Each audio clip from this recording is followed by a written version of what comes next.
You know, it's been a while since we actually had to say this, probably just over a month or so, but it needs to be said, and it needs to be reminded to everyone who is a gamer, who works in the industry and works around the industry or just studies the industry. Games journalism, you don't hate it enough.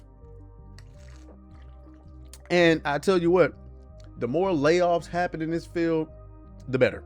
Okay, because these morons are just, I lack the vernacular to even properly articulate what it is I feel about, you know, games journalists.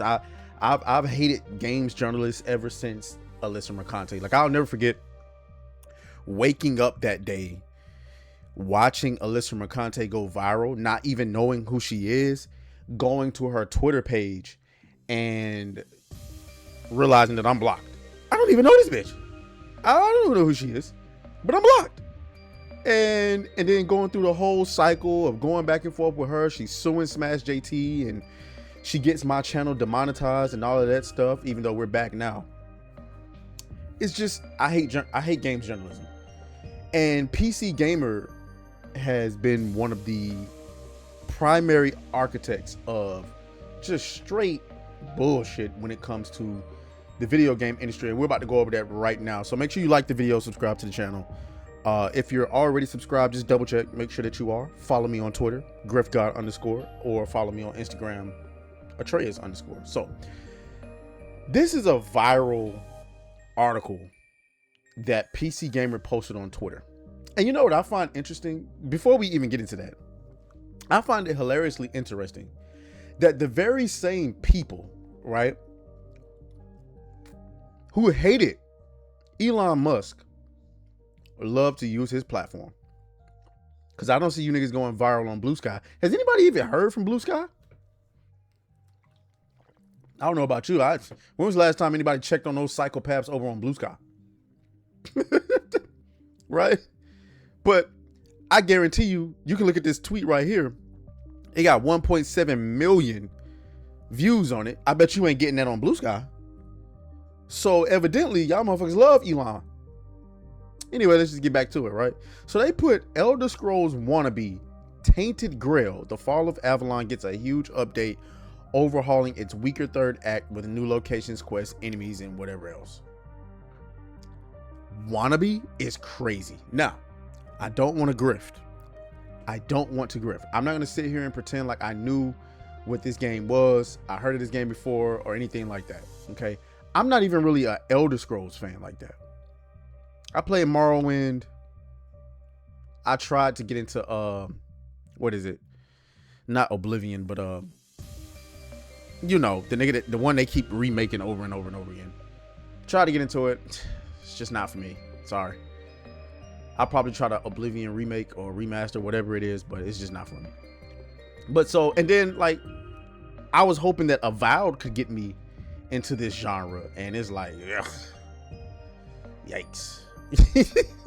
I just can't. The first person sword combat is just not something that's just in me. I'm sorry.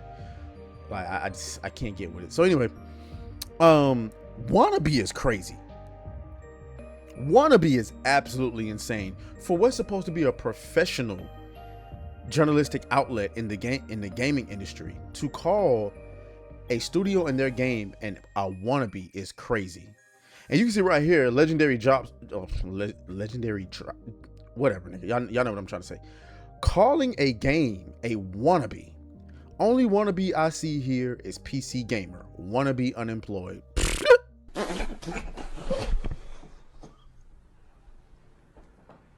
Nah. Like, when you see the layoffs, and they will be coming, just remember this. When you out there crying about, oh, these people losing their jobs, just remember this. Elder Scrolls Wannabe. What a fucking headline. What a headline. From a professional outlet, by the way. Even the Tainted Grail developers themselves responded. But shout out to them with a really cheeky, really goofy, and, you know, taking it on the chin kind of response. I want to be the very best, like no one ever was. And like, yeah, they're being funny about it, but actually, like, yeah, we're trying to be the best. And if Elder Scrolls is considered the best, why wouldn't we try to be as good as them in that field? Like, what was the purpose? I know what the purpose is, but we're going to get into the purpose. I know exactly what the purpose was, but you can see Knight's Path comes to the defense of Tainted Grail. In quotations, "Wannabe Elder Scrolls is a pretty pathetic headline. Funny how gaming journalism loves to praise every sloppy AAA release, but suddenly starts punching down when a smaller studio makes an ambitious RPG.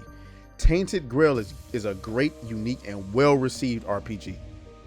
Shouts out to Knight's Path for coming to the defense of Tainted Grail. And I think, guys, with Slay the Spire doing what it's doing right now, okay, I think the indie developers need to stop looking to the mainstream for validation.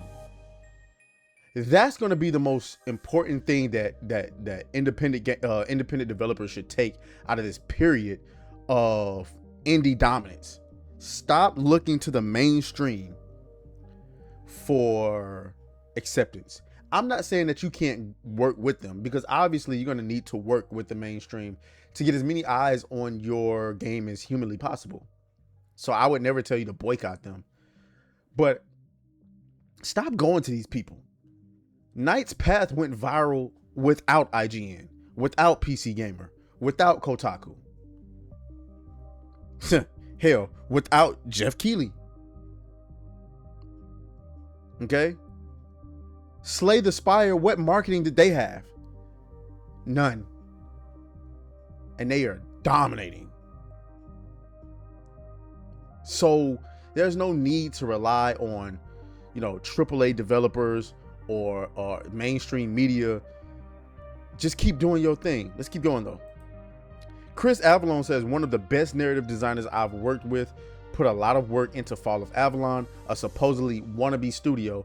Not sure being dismissive of creators working on new content to make the game better is a great message either.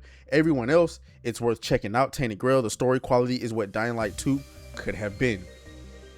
And I'm pretty sure I'm supposed to know who Chris Avalon is, but he's spot on. Guys, it's here. And the funny thing is, well before I ever became a YouTuber, other content creators speculated about this, about the industry becoming more about the independent developers. I mean, it's here. They said it would come, and it's here. These AAA developers ain't doing shit, and now they mad they got PC Gamer writing articles like this. Okay, Endymion says Tainted Grail Fall of Avalon has male and female in their body types instead of type 1 and 2. So it's no surprise PC Gamer would attack them like this. Anyway, go play Tainted Grail. It's awesome. Matter of fact, I might go ahead and put that on my wish list. I got so many guys. I got so many games, and I ain't gonna lie, I'm getting my back blown out in Neo 2. So I gotta finish that up before I can move on to anything else. But man, like, I'll go ahead and throw this in my wish list. You know what I'm saying? Give them a shot because they deserve it. If it's a good game, they deserve it. You know what I'm saying? These indie games are killing it and they deserve the love. Let's keep going. Kretosis says, "Remember, you're a monster if you thought Highguard looked like shit. But if you try to create an interesting game inspired by Elder Scrolls, then you're just a wannabe. What the fuck is with this needlessly aggressive tone towards a decent game randomly?" And then they post a screenshot where PC Gamer said Highguard deserves a chance, so don't kill it out of spite. I mean, these are supposed to be the journalistic, the journalists that you're supposed to trust. Ones that are telling you that Highguard deserves a chance, but then they'll call Tainted Grail a wannabe. Like, what are we doing? What the hell are we doing, bro? Well, Highguard is dead. Okay, or not yet. I think they got a couple more days. Highguard is gonna be gone.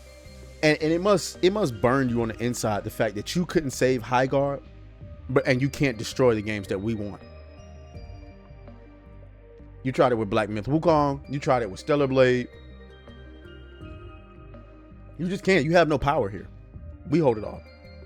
But the thing about it is, this was all clickbait. Because if you actually go to the article, they're actually being fairly complimentary of Tainted Grail. Especially when you read this first part of the article. Last month, the developers of the Tainted Grail, the Fall of Avalon, revealed that its impressive Elder Scrolls-inspired RPG would receive a major update in March, one that gives its weaker final act a lick of paint. But it left out key details such as what color of paint they'd use, whether it have a gloss or matte finish, and so forth. So they called the game impressive, but yet they called it a wannabe. And I read the rest of the article. It's not like they're slandering the game all over the place. But even still, to use wannabe was all clickbait. And they got what they wanted. 1.7 million views. I'm pretty sure they got all of the clicks. They got what they wanted. So, I mean, it's up to us to decide, you know, whether we're going to stop, you know, giving these people the